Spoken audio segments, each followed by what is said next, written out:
Hello everyone, welcome to DC teachers academy.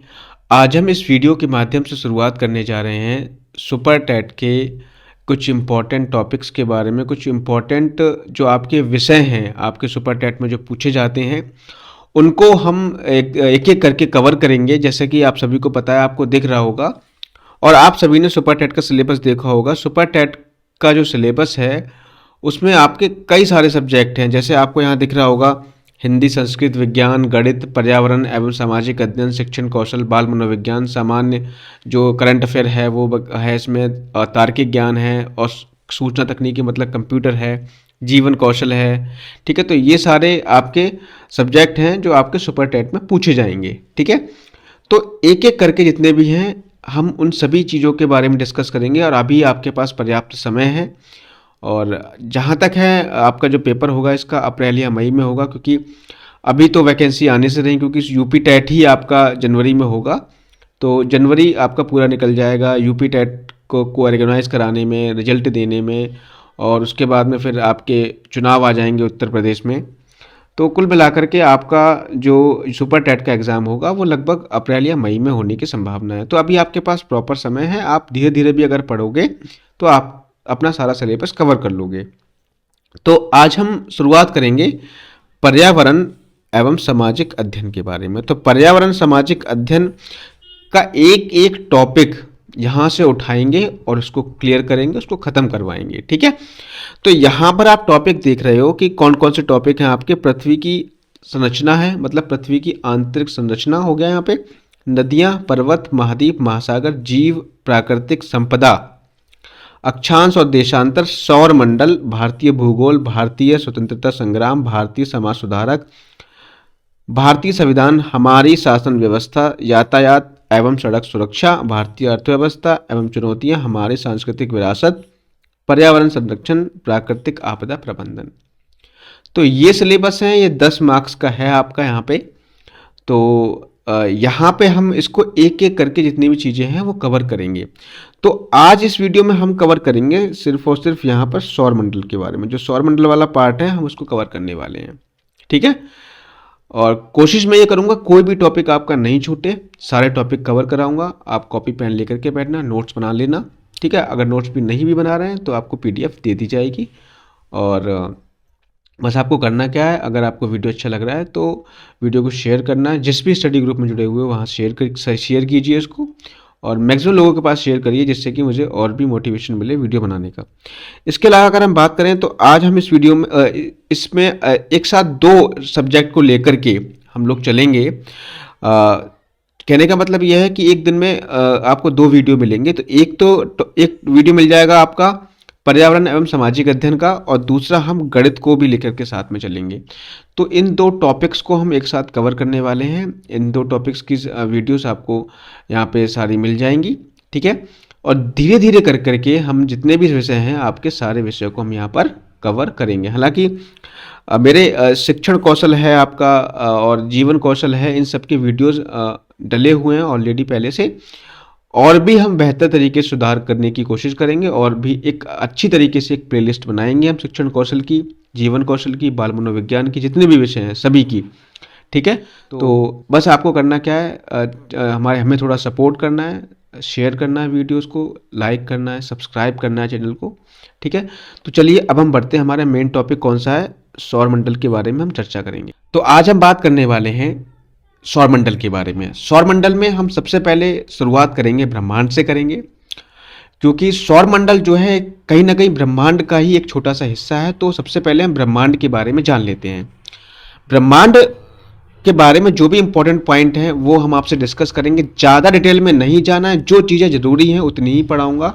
ज़्यादा चीज़ें पढ़ोगे तो ज़्यादा कन्फ्यूज़न होगा। ठीक है, हमें थोड़ी थोड़ी चीज़ें पढ़नी है और सारी पढ़नी है, क्योंकि आपके विषय बहुत सारे हैं। तो सबसे देखा जाए सबका एवरेज वेटेज है। जैसे ये जो आपकी सामान्य ज्ञान आएगी वो 10 मार्क्स की आएगी, तो बेसिक चीज़ें पूछी जाएंगी, ज़्यादा डिटेल में नहीं जाना है। तो ब्रह्मांड का जो व्यास माना गया है वो आपका 10 की घात 8 प्रकाश वर्ष माना गया है। 10 की घात 8 प्रकाश वर्ष जो यहाँ पर है, प्रकाश वर्ष का मतलब है ये आपके दूरी नापने की इकाई होती है, ध्यान रखना। ये भी आपका एक क्वेश्चन बनता है कि प्रकाश वर्ष में किसको नापा जाता है, तो ध्यान रखना दूरी को नापा जाता है किसमें? प्रकाश वर्ष में। ठीक है, तो अब हम बात करेंगे मंदाकिनी के बारे में। मंदाकिनी यानी गैलेक्सी। गैलेक्सी क्या होता है? एक तारों का समूह होता है, ठीक है, जो धुंधला सा दिखाई पड़ता है। अब धुंधला सा क्यों दिखाई पड़ेगा? जब बहुत सारे तारे इकट्ठे हो जाएंगे, उनका एक समूह बन जाएगा, तो वो जो तारे जो होते हैं उनका उनका स्टार्टिंग फेज होती है, उनकी निर्माण वाली फेज होती है। जब वो उनका निर्माण होता है तो वो तारे होते क्या है? एक तरीके से गैस के गोले ही होते हैं। जब उनका निर्माण प्रक्रिया प्रारंभ होती है तो वो तारे इतने पास पास दिखते हैं आपको दूर से, तो वो आपको धुंधले से दिखेंगे। तो उन धुंधले तारों का जो समूह होगा उसी को हम क्या कहेंगे? मंदाकिनी कहते हैं। ठीक है, हमारी पृथ्वी की अपनी एक मंदाकिनी यानी अपनी एक गैलेक्सी है, जिसे हम दुग्ध मेखला या आकाश गंगा कहते हैं। इसको मिल्की वे कहते हैं। ठीक है, आकाश गंगा की सबसे नजदीकी मंदाकिनी को हम क्या कहते हैं? एंड्रोमेडा। हमने क्या दिया है? इसको नाम दिया है। ठीक है, अब तो यहाँ पे कुछ इंपॉर्टेंट क्वेश्चन है। जैसे मान लो आपसे प्रश्न ये पूछ लेता है कि हमारा सौरमंडल किस आकाश गंगा में स्थित है, तो आप क्या कहोगे? मंदाकिनी आकाश गंगा में स्थित है। ठीक है, मंदाकिनी मतलब मिल्की वे आकाश गंगा। ठीक है, इसके अलावा अगर आपसे पूछे कि हमारी आकाश गंगा मंदाकिनी के सबसे नज़दीक स्थित आकाश गंगा कौन सी है, तो वो कौन सी है? एंड्रोमेडा है। ठीक है, तो ये क्वेश्चन आपके यहाँ से बन सकते हैं। ठीक, आगे हम बढ़ते हैं। अब हम बात करेंगे सोलर सिस्टम के बारे में। तो सूर्य के चारों ओर चक्कर लगाने वाले विभिन्न ग्रहों, क्षुद्र ग्रहों, धूमकेतुओं, उल्काओं तथा अन्य आकाशीय पिंडों के समूह को हम क्या कहते हैं? सौरमंडल कहते हैं। सौरमंडल के समस्त ऊर्जा का स्रोत क्या है? सूर्य है। ये तो सभी को पता होगा कि सौरमंडल की जो ऊर्जा होती है वो कहाँ से मिलती है? सूर्य से मिलती है। अब यहाँ पे जो टर्म आते हैं ग्रह, क्षुद्र ग्रह, धूमकेतु या उल्का, ये सब क्या कहलाते हैं? इनके बारे में बात करेंगे। तो ग्रह क्या होता है? ग्रह होने के लिए किसी भी पिंड में मुख्य रूप से 3 विशेषताएं होनी चाहिए। पहली विशेषता क्या है? जो सूर्य के चारों ओर परिक्रमा करता है उसे हम क्या कहेंगे? आपका ग्रह कहेंगे। पर्याप्त गुरुत्वाकर्षण बल हो जिससे वह गोल स्वरूप धारण कर सके। दूसरी चीज, उसके आसपास अन्य खगोलीय पिंड ना हो। ठीक है, तो कहने का मतलब है ये आपकी 3 विशेषताएं प्रमुख हैं किसी भी ग्रह के होने के लिए। एक तो ये हो कि वो सूर्य के चारों ओर क्या करता हो? परिक्रमा करता हो। ठीक है, सन के चारों ओर क्या करे? एक परिक्रमा करे। दूसरी चीज क्या है? उसके पास इतना पर्याप्त गुरुत्वाकर्षण बल हो जिससे कि वो सूर्य की कक्षा से बाहर ना जा पाए। ठीक है, वह सूर्य की कक्षा में गोल कक्षा में चक्कर लगा सके। ठीक, इसके अलावा उसके आसपास कोई भी ऐसा खगोलीय पिंड ना हो कि वो क्या करे? मतलब उससे टकराए। ठीक है, उससे टकरा जाए या उसकी जो है कक्षा को काट करके चले। ठीक है, एक ग्रह अगर दूसरे ग्रह की कक्षा को काट रहा है तो इसका मतलब वो ग्रह की श्रेणी में नहीं था। प्लेटो को ग्रह की श्रेणी से इसीलिए हटा दिया गया क्योंकि वो दूसरे ग्रह की कक्षा को काट करके चक्कर लगाता था। तो ये चीज़ आपको ध्यान रखना है। आगे हम बढ़ते हैं, क्षुद्र ग्रह की बात करेंगे। तो मंगल एवं बृहस्पति ग्रह की कक्षाओं के बीच कुछ छोटे छोटे आकाशीय पिंड हैं जो सूर्य की परिक्रमा कर रहे हैं, उन्हें हम क्या कहते हैं? क्षुद्र ग्रह कहते हैं। ठीक है, तो यहाँ पे आप देख सकते हो ये मार्स और ये अर्थ के बीच में। ठीक है, जैसे मान लो ये आपकी अर्थ है और ये आपका यहाँ पे मंगल ग्रह है, तो यह अर्थ और मार्स के बीच में बहुत छोटे छोटे क्या होते हैं? एक तरीके से पत्थर टाइप कह लो। ठीक है, तो यहाँ पे जो इन दोनों के बीच में जो भी पत्थर जो पाए जाते हैं उन्हें ही हम क्षुद्र ग्रह कहते हैं। यानी जो भी पिंड इनके बीच में पाए जाएंगे उनको हम क्या कह देंगे? क्षुद्र ग्रह कह देंगे। ठीक है, अब जैसे आपका क्षुद्र ग्रह कभी कभी क्या होते हैं? पृथ्वी के वायुमंडल में प्रवेश कर जाते हैं और पृथ्वी पर गिर जाते हैं। तो इससे क्या होता है? वहाँ पे झीलों का निर्माण हो जाता है। तो झील जो है आपकी लोनार झील जो कहाँ पर स्थित है? महाराष्ट्र में, वो क्षुद्र ग्रह का क्या है? एक उदाहरण है। ठीक है, आगे बढ़ जाते हैं। धूमकेतु क्या होते हैं? सौर मंडल के छोर पर बहुत ही छोटे छोटे अरबों पिंड विद्यमान है। तो सौर मंडल जो होता है उसके छोर मतलब उसके किनारों पर क्या होते हैं? बहुत छोटे छोटे पिंड होते हैं जो कि गैस व धूल के संग्रह हैं और सूर्य के प्रकाश से चमकते रहते हैं। उन्हें हम क्या कहते हैं? धूमकेतु कहते हैं। तो यहाँ पर आप देख सकते हो, तो ये जो सौरमंडल है, तो यहाँ पे इस फिगर में देख रहे हो कि छोटे छोटे जो है बहुत सारे पिंड हैं जो सूर्य की जब इन पे किरणें पड़ती हैं तो चमकते रहते हैं, उन्हें हम क्या कहते हैं? धूमकेतु कहते हैं। देखो उल्का क्या होती है? उल्काएं प्रकाश की चमकीली धारी के रूप में दिखाई देती हैं जो कि क्षुद्र ग्रहों के टुकड़े होते हैं और धूमकेतुओं द्वारा पीछे छोड़े गए धूल के कण होते हैं। तो यहाँ पे क्या है? देखो कभी कभी मैंने क्या बताया, क्षुद्र ग्रह जब टूट जाता है, ठीक है, क्षुद्र ग्रह जो होता है जब पृथ्वी के वायुमंडल में प्रवेश करता है या टूट करके पृथ्वी के वायुमंडल में प्रवेश करता है तो होता क्या है? उसमें आग लग जाती है। ठीक है, चमकने लगता है वो। और जब चमकता है तो यहाँ पे आप देख रहे हो, ये फिगर में आप देख रहे हो, तो इन्हें हम क्या कहते हैं, उल्का पिंड कहते हैं। ठीक है, उल्का कहते हैं। तो उल्का होते क्या है, एक तरीके से ये क्षुद्र ग्रह ही होते हैं। क्षुद्र ग्रह जब टूट जाते हैं तो पृथ्वी के वायुमंडल में जब ये प्रवेश करते हैं, ठीक है, तो इनके पीछे एक तरीके से घर्षण के कारण क्या हो जाता है, एक चमक उत्पन्न हो जाती है, आग लग जाती है, तो वही क्या कहलाते हैं, आपके उल्का कहलाते हैं। आगे हम बढ़ते हैं, सूर्य के बारे में बात करें तो सूर्य यहाँ पे क्या है, सूर्य एक गैसीय गोला है जो कि सौरमंडल का क्या कहलाता है, प्रधान कहलाता है। ठीक है, और सूर्य का जो संयोजन क्या देखें हम, तो सूर्य में हाइड्रोजन की मात्रा कितनी होती है, 71% होती है। हीलियम कितना होता है, 26.5% होता है। और अन्य तत्व जो पाए जाते हैं वो 2.5% पाए जाते हैं। कहने का मतलब यह है कि अगर पूछा जाए कि सूर्य में सबसे अधिक मात्रा में कौन सा एलिमेंट पाया जाता है, तो हाइड्रोजन जो है सबसे अधिक मात्रा में पाया जाता है, 71%। ठीक है, सूर्य में काले धब्बे वे स्थान हैं जो प्रकाश उत्सर्जित करने में असमर्थ है। तो सूर्य में क्या क्या होता है, आपके ब्लैक स्पॉट्स पाए जाते हैं। ब्लैक स्पॉट्स क्यों पाए जाते हैं, ब्लैक वो क्यों दिखता है, क्योंकि वहाँ से प्रकाश उत्सर्जित नहीं होता, इसीलिए वहाँ पे क्या हो जाता है, एक ब्लैक तरीके का स्पॉट बन जाता है। सूर्य में एनर्जी का स्रोत क्या होता है, नाभिकीय संलयन होता है। उसमें ऊर्जा इतनी कहाँ से आती है, क्योंकि नाभिकीय संलयन की प्रक्रिया उसमें होती है, जिसमें केंद्र पर 4 हाइड्रोजन नाभिक मिलकर एक हीलियम नाभिक का निर्माण करते हैं। तो नाभिकीय संलयन के द्वारा सूर्य की ऊर्जा का जो कारण है वो क्या है, आपका नाभिकीय संलयन है। ठीक है, अब यहाँ पे आप देखें, सूर्य ग्रहण के समय सूर्य को नग्न आंखों से देखने से इसलिए मना कर दिया जाता है क्योंकि सूर्य ग्रहण के समय सूर्य के दिखाई देने वाले भाग से, जिसको सूर्य किरीट कहा जाता है, उससे क्या होती है, आपकी एक्स रे उत्सर्जित होती हैं। ठीक है, तो कहा जाता है ना कि जो सूर्य ग्रहण होता है उसको नग्न आंखों से नहीं देखना चाहिए, क्योंकि सूर्य की जो कहने सूर्य ग्रहण के समय जो थोड़ा सा भाग दिखता है किनारे वाला, उसको हम सूर्य किरीट या कोरोना कहते हैं। उससे क्या होती है, एक्स रे उत्सर्जित होती हैं। सूर्य के प्रकाश को पृथ्वी तक पहुंचने में 8 मिनट 16 सेकंड का समय लगता है, ये चीज़ ध्यान रखनी है।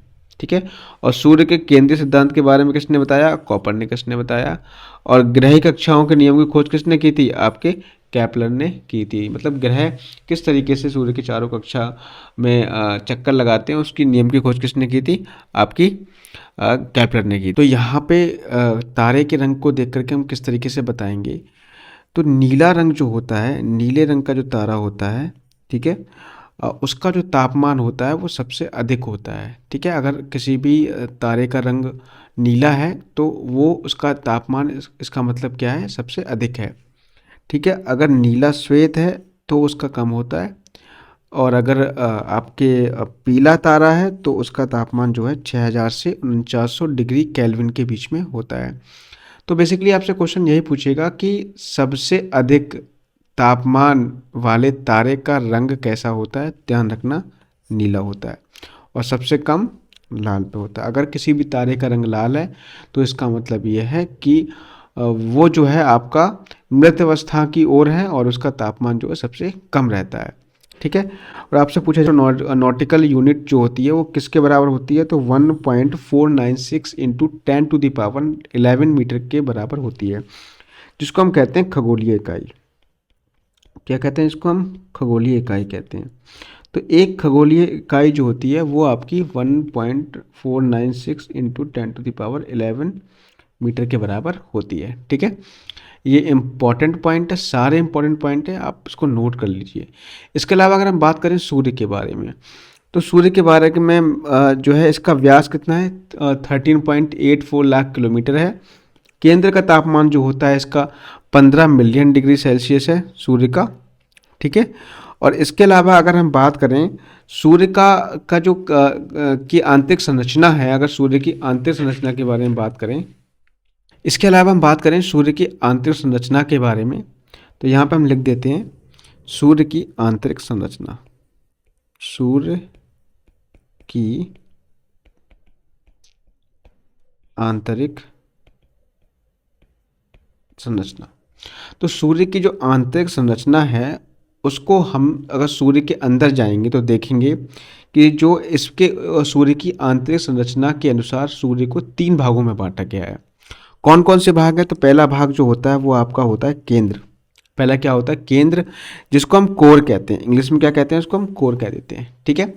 दूसरा जो भाग होता है इसका, दूसरा जो भाग है इसका वो है विकिरण मेखला यानी रेडिएटिव जोन। और तीसरा भाग होता है वो है संवहनीय मेखला, जिसको हम कहते हैं कन्वेक्टिव जोन। तो ये चीज़ आपको ध्यान रखनी है कि सूर्य के को हम तीन भागों में बांट करके पढ़ेंगे, यानी उसके आंतरिक भाग को हम तीन भागों में बांटते हैं। जैसे आपको पता है ना कि पृथ्वी को हम तीन भागों में बांटते हैं, क्रस्ट, मेंटल और कोर। ऐसी इसी तरीके से हम सूर्य को भी तीन भागों में बांट के पढ़ेंगे, कोर, रेडिएटिव जोन और कन्वेक्टिव जोन, ठीक है। कोर का क्या होता है, कोर का जो तापमान होता है वो आपका 15 मिलियन डिग्री सेल्सियस का होता है, यानी सूर्य के जो केंद्र का तापमान है वो आपका 15 मिलियन डिग्री सेल्सियस के बराबर होता है केंद्र का, ठीक है। इसमें केवल यही पॉइंट इंपॉर्टेंट है। और ये इसका इतना अधिक तापमान क्यों होता है, क्योंकि इसमें नाभिकीय संलयन की क्या होती है, प्रक्रिया होती है, ठीक है। इसके अलावा अगर हम थोड़ी सी और बात कर लें सूर्य के बारे में, तो सूर्य में जो सबसे अधिक मात्रा में कौन सा तत्व पाया जाता है, तो लगभग 70% जो तत्व पाया जाता है वो आपका हाइड्रोजन पाया जाता है, ठीक है। 28% के अप्रोक्स मान सकते हो कि इसमें हीलियम पाया जाता है। बाकी जो 2% होते हैं वो अन्य भारी तत्व होते हैं। तो नाभिकीय संलयन की प्रक्रिया जो होती है वो हाइड्रोजन और हीलियम के कारण होती है, और यही कारण है कि ऊर्जा सूर्य में जो है इतनी अधिक ऊर्जा है, किसके कारण होती है, नाभिकीय संलयन के द्वारा होती है। इंपॉर्टेंट पॉइंट है, लिख लेना, ठीक है। इसके अलावा अगर हम बात करें तो मैंने बताया कि सूर्य का अंदर का जो क्षेत्र है, यानी सूर्य के अगर अंदर जाएंगे तो हम उसको तीन भागों में बांट देंगे। पहला मैंने क्या बताया था, पहला मैंने बताया था केंद्र, या इसको हम कहेंगे कोर। दूसरा भाग मैंने बताया है आपको विकिरण मेखला।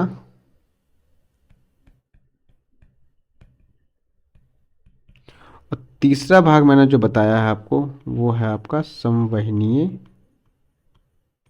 मेखला। यह आपके तीन भाग हैं, ठीक है।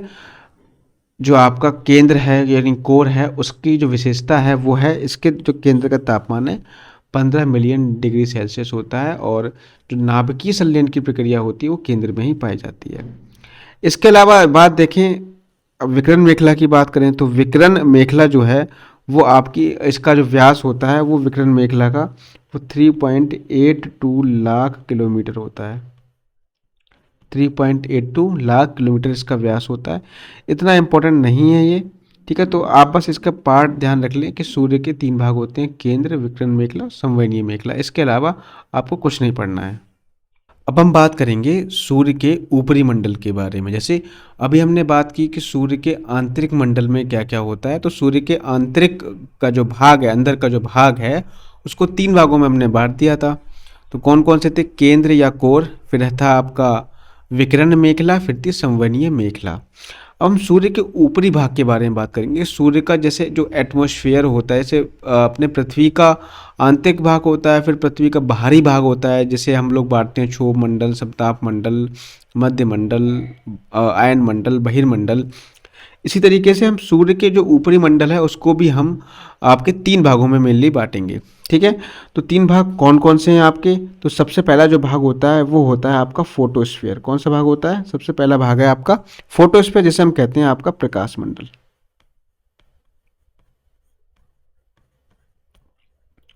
जिसे हम प्रकाश मंडल कहते हैं।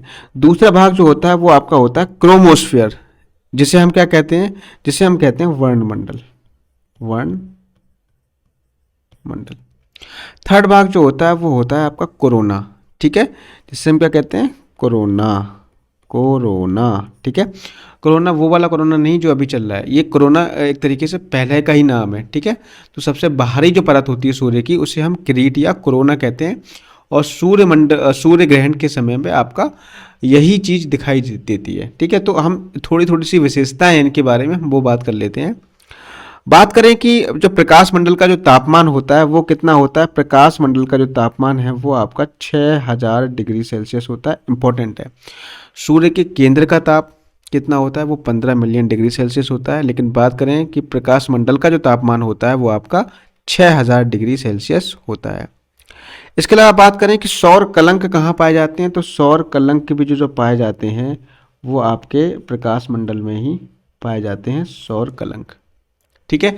तो ये दो चीज़ें आपको ध्यान रखना है कि प्रकाश मंडल, आपकी जो पहली परत जो होती है वो प्रकाश मंडल होती है, दूसरी जो होती है वर्णमंडल होती है, तीसरी जो होती है आपकी सबसे बाहरी परत जो होती है वो कोरोना होती है, सूर्य के ऊपरी मंडल की अगर हम बात करें। तो प्रकाश मंडल का तापमान कभी कभी पूछ लेता है, तो 6000 डिग्री सेल्सियस है। सौर कलंक कहाँ पाए जाते हैं? प्रकाश मंडल में ही पाए जाते हैं। बात करें वायुमंडल के बारे में, तो जो सूर्य का जो वायुमंडल किसे कहा जाता है, बात की जाए कि सूर्य का वायुमंडल किसे कहा जाता है, तो सूर्य का जो वायुमंडल है, सूर्य का वायुमंडल किसे कहा जाता है? आपका वर्णमंडल को सूर्य का वायुमंडल कहा जाता है। ठीक है। इसकी कितनी मोटाई है? तो अगर वर्णमंडल की बात करें, तो वर्णमंडल की अगर हम मोटाई के बारे में बात करें तो इसकी जो मोटाई होगी वो आपकी 2000 से लेकर के लगभग 3000 किलोमीटर तक इसकी क्या होती है? मोटाई होती है। ठीक है, वर्णमंडल की। जैसे ये है, यहाँ पे आप देख रहे हो जो आपका ये वाला जो भाग है, ये वाला जो भाग है ये आपका हो जाएगा लगभग फोटोस्फीयर। ठीक है, और ये वाला जो भाग है, ये वाला, ये आपका हो गया क्रोमोस्फीयर, और ये जो भाग है आपका ये हो गया कोरोना। ठीक है, तो ये चीज़ ध्यान रखना है। तो वर्णमंडल के बारे में बात करें तो पृथ्वी जो सूर्य का जो वायुमंडल है किसे कहा जाता है? वो वर्णमंडल को कहा जाता है। इसके अलावा इसकी कितनी जो होती है आपकी मोटाई होती है वर्णमंडल की, वो 2000 से लेकर के 3000 किलोमीटर तक होती है।